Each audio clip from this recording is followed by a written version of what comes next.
The question reads, a sealed storage tank contains water to a height of 25 meters. The air above the water inside the tank has a gauge pressure of 4.5 atm. How fast will the water flow out a hole that is located at the bottom of the tank?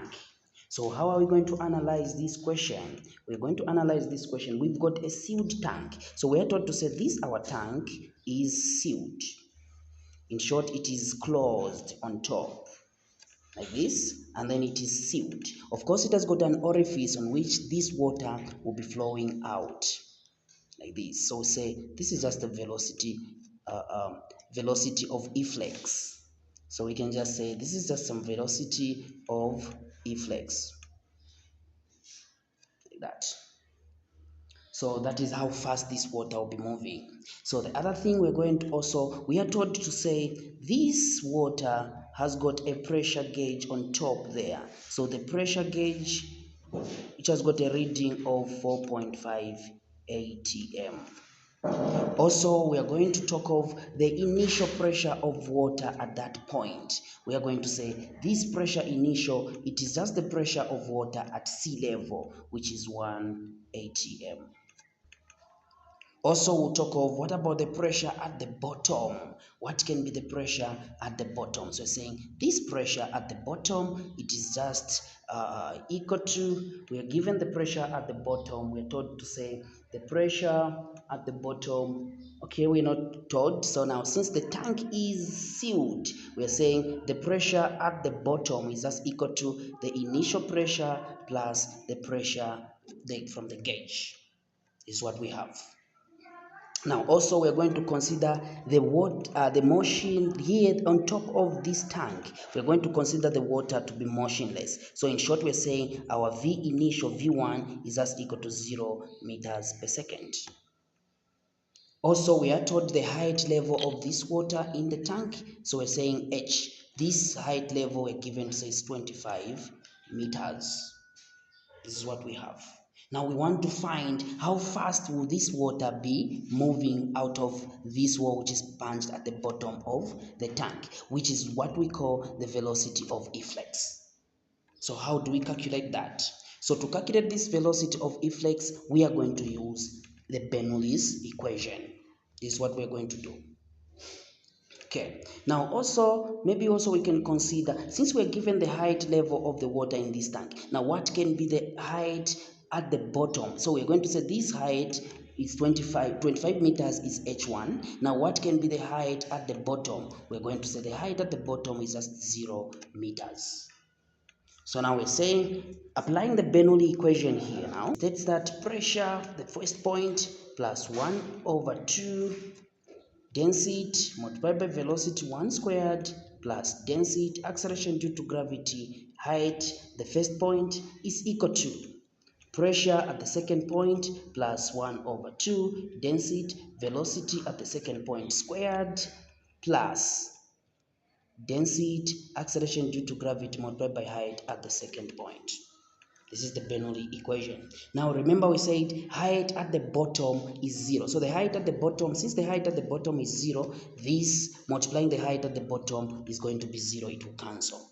Also remember we said the velocity on top of this tank of this water, we're going to consider it to be motionless. So we're saying also this V1 with what it's multiplying will cancel. So this reduces our equation to pressure 1 plus density acceleration due to gravity multiplied by height is equal to pressure 2 plus 1 over 2 density V2 squared. Now remember our goal is to find the velocity 2. This is the velocity of efflux. So from here now we are going to make V2 the subject of formula. So we're going to say pressure 1 minus pressure 2 plus density acceleration due to gravity height 1 is equal to density velocity 2 squared same as over 2. Since this is a fraction, this is a whole number, we divide this also by 1 to make it a fraction, and then we cross multiply. So we cross multiply 1 multiplied by that is density V2 squared is equal to 2 multiplied by that is 2, multiply everything with pressure 1 minus pressure 2 plus the density, acceleration due to gravity, height 1. So we want the velocity. We are looking for velocity. So we'll divide throughout also by the density, also here by the density. So that this density and the density, they will cancel. So we have our V2, which is the velocity, the speed at which this pressure will be moving at, squared, is equal to. Now pressure 1, so we are dividing this through with the density. Now we want this our V2, not the V2 squared. So we're going to introduce a root both sides like that. So that these 2 and the root, they cancel. You're going to say our velocity now 2 is equal to the square root of 2 multiplied by pressure 1 minus pressure 2 plus density, acceleration due to gravity multiplied by height over the density. So what is now our pressure 1, what is our pressure 2, and also what is our density, what is our acceleration due to gravity, and also the height. So pressure 1, we're saying is just equal to, we're saying, so now since we said pressure at the bottom is equal to the pressure initial plus the pressure of the gauge. So the pressure initial we have is 1 atm plus the pressure of the gauge is 4.5 atm. So this gives us 5.5 atm, which is just equal to 5.5 exponent 5 Newton per meter squared. So therefore also the pressure at the pressure 2 there, we're going to say this is just same as 1 exponent 5 Newton per meter squared. This is what we have.